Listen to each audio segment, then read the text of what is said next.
Selamat pagi Bapak Ibu yang terkasih di dalam Tuhan Yesus Kristus. Saya percaya Tuhan sepanjang malam memelihara, menjaga hidup kita, sehingga kesehatan, sukacita, dan damai sejahtera mengiringi kehidupan kita pagi hari ini dan sepanjang hari ini. Sebelum kita melakukan aktivitas kita, mari kita akan bersama-sama merenungkan kebenaran firman Tuhan yang pagi hari ini diberikan tema berani hidup rohani. Pembacaannya diambil dari Daniel pasal 3 ayat 1 sampai 30. Adapun ayat yang akan saya bacakan sebagai ayat pendukung itu diambil dari Galatia pasal 6 ayat pertama, yang demikianlah firman Tuhan. Kalau seorang kedapatan melakukan sesuatu pelanggaran, maka kamu yang rohani harus memimpin orang itu ke jalan yang benar dalam roh lemah lembut, sambil menjaga dirimu supaya kamu juga jangan kena pencobaan. Berani hidup secara rohani. Pernyataan ini mungkin merupakan suatu pernyataan biasa yang sering kita dengar dalam khotbah atau dalam persekutuan kita di gereja. Namun, pernahkah kita mengimplementasikan pernyataan ini dengan benar dalam kehidupan kita sehari-hari? Termasuk dalam situasi yang berat, yang penuh dilema. Sadrah, Mesah, Abednego patut menjadi teladan bagi kita semua dalam mengimplementasikan pernyataan ini. Nebukadnezar ialah seorang raja yang sangat berkuasa. Raja ini berhak menentukan apa saja yang dia inginkan, termasuk di dalam pembuatan patung emas miliknya yang harus disembah oleh setiap orang yang ada dalam wilayah kekuasaannya. Ayat 5-6. Hal ini menunjukkan suatu dilema bagi Sadrah, Mesah, Abednego karena mereka adalah rakyat Raja Nebukadnezar. Namun di sisi lain mereka adalah orang-orang yang percaya kepada Tuhan. Dan mereka tahu bahwa Tuhan melarang mereka menyembah berhala.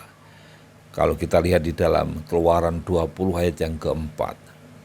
Karena itu mereka mengambil keputusan tetap taat pada Tuhan dan tidak menyembah berhala apapun resikonya. Mereka berani menunjukkan kehidupan rohani mereka dengan tidak mengikuti apa yang diperintahkan Raja Nebukadnezar. Bahkan mereka berani memproklamirkan bahwa Allah sanggup menolong mereka walaupun mereka dimasukkan ke dalam perapian yang menyala-nyala. Dan terbukti Allah menolong mereka sehingga jubah mereka tidak dapat terbakar. Ayat yang ke-27. Karena keberanian mereka inilah pada akhirnya Nebukadnezar melihat sendiri kedahsyatan Allah yang dimiliki atau dipercaya oleh Sadrah, Mesah, dan Abednego. Saat ini pilihan ada di tangan kita. Apakah kita berani menunjukkan kehidupan rohani kita di saat susah dan ketika kehidupan kita diuji? Mari kita ambil komitmen sehingga moto berani hidup rohani melekat dalam hati kita dan kita juga dapat mengaplikasikannya. Hidup orang percaya adalah hidup yang memberi kesaksian di tengah dunia ini. Kiranya kita jangan melupakan kebenaran ini. Bapak Ibu jemaat yang terkasih dalam Tuhan Kristus, mari kita berdoa kepada Tuhan agar kita tidak takut hidup di dunia ini.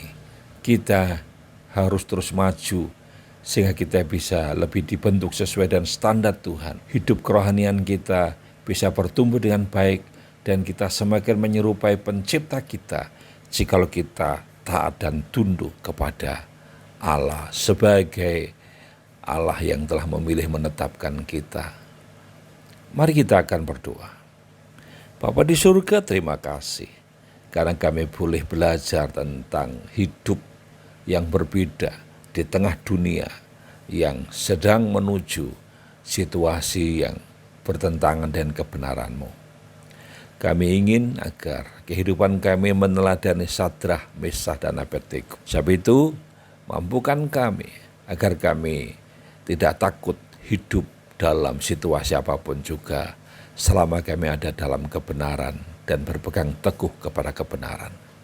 Terima kasih, kami serahkan aktivitas kami hari ini, apa yang kami kerjakan dan lakukan, kami percaya kami tidak pernah sendiri, karena Tuhan menyertai. Dalam nama Tuhan Yesus kami menaikkan doa ini. Haleluya. Amin. Selamat beraktivitas Bapak Ibu. Hari ini mari kita hidup sesuai dengan kebenarannya. Kita melakukan apa yang Tuhan kehendaki. Haleluya. Amin.